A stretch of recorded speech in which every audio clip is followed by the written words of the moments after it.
Okay, Mrs. Pichetti, this is from Act 1, Scene 1. Graziano is speaking. It is about line 79 through about 94, 95. And I'm going to read a few lines at a time and then tell you what I think it means. Let me play the fool.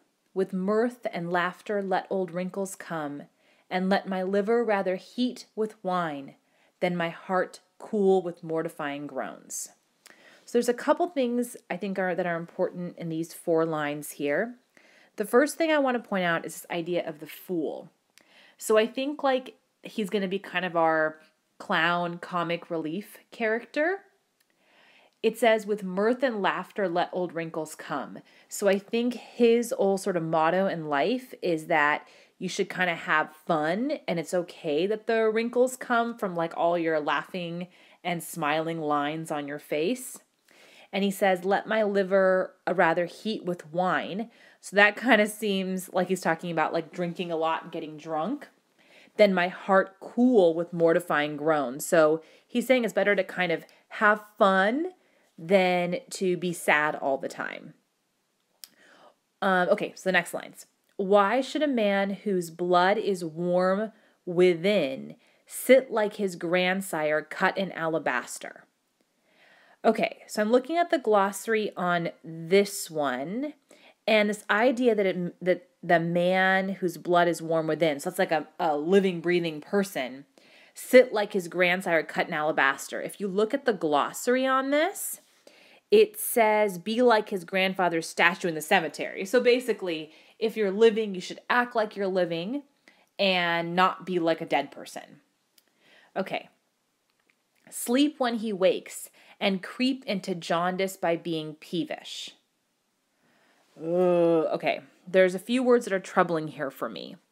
Creep into the jaundice and by being peevish. I don't know what these lines mean. I'm assuming from the parts before that when you're awake, you should be awake and lively and not be like sleepwalking through life. But the other parts, I just am not sure about. Okay, I tell thee what, Antonio, I love thee, and it is my love that speaks. There are a sort of men whose visages do cream and mantle like a standing pond, and do a willful stillness entertain, with purpose to be dressed in an opinion of wisdom, gravity, profound conceit, as who should say, I am Sir Oracle, and when I ope my lips, let no dog bark. Okay, so this is pretty self-explanatory that he loves Antonio, and he's now going to give him some sort of advice. When you look at the word visages in the glossary, it means faces. So, faces that cream and mantle like a standing pond. The glossary says that means become still and covered over. So basically like men who are really serious all the time. And a willful stillness entertain, like don't ever have any fun or show any emotion.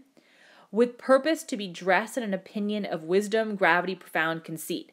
Okay, it seems like this is really important here.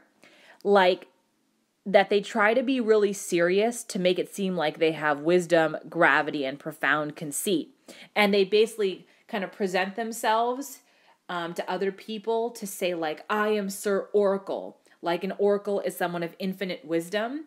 And when I open my lips, let no dog bark. So men who try to be serious and try to give all of this advice and want to be really respected. O my Antonio, I do know of these, that therefore only are reputed wise for saying nothing, when I am very sure if they should speak would almost damn those ears, which hearing them would call their brothers fools. Okay, when I look at these lines, it seems that he says here that they're only reputed wise for saying nothing. So I think that means that they're wise for not saying anything. It's a little unclear to me. Maybe I'll keep reading and see if I understand it. When I am very sure if they should speak, would almost damn those ears which hearing them would call their brothers fools. I think what this is saying that they're silent And so people think that they're respected, but that if they should actually say something, they would be considered fools. So they're actually not smart at all. They just thought of as smart because they are quiet and serious. I tell thee more of this another time, but fish not with this melancholy bait, for this fool gudgeon, this opinion. Okay, the part that's really important to me is this one. In this, I think it's a really interesting line, this metaphor idea, because what Graziano is saying is that don't get attention from others by being sad. That's not the right way to get attention. And then he leaves and he says, I'll end my exhortation after dinner. Then Lorenzo speaks. Well, we'll leave you then till dinner time. I must be one of those same dumb wise men, for Graziano never lets me speak. Basically, I think he's just making a joke and saying that Graziano takes all the attention and Graziano talks way more than Lorenzo. Graziano, well, keep me company but 2 years mo. Thou shalt not know the sound of thine own tongue. So great, Graziano is this fool character, right? So he's saying, well, if you keep hanging out with me, you shall not know the sound of thine own tongue. In other words, you're going to stay silent if you keep being my friend. They're just messing around here. They're just buddies. Antonio, farewell. I'll grow a talker for this year.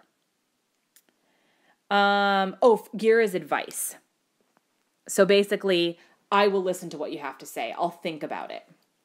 Graziano, thanks in faith, for silence only commendable, in a neat's tongue dried, and a maid not vendible. Okay, so this is a couplet, and I know that when Shakespeare uses couplets, he wants us to pay attention to these lines. So he's basically saying here that, so a neat's tongue dried, in the glossary it says it's an ox tongue, and a maid not vendible. Oh my gosh, that's crazy. So he's basically saying the only things that should be silent are an ox's tongue and a woman who's not pretty. Okay, so like in this scene, it's pretty clear that Graziano is this fool character, and he's trying to give Antonio some advice about not being sad and actually being more like him and kind of going with the flow. All right. Thanks, Mr. Chetty. Bye.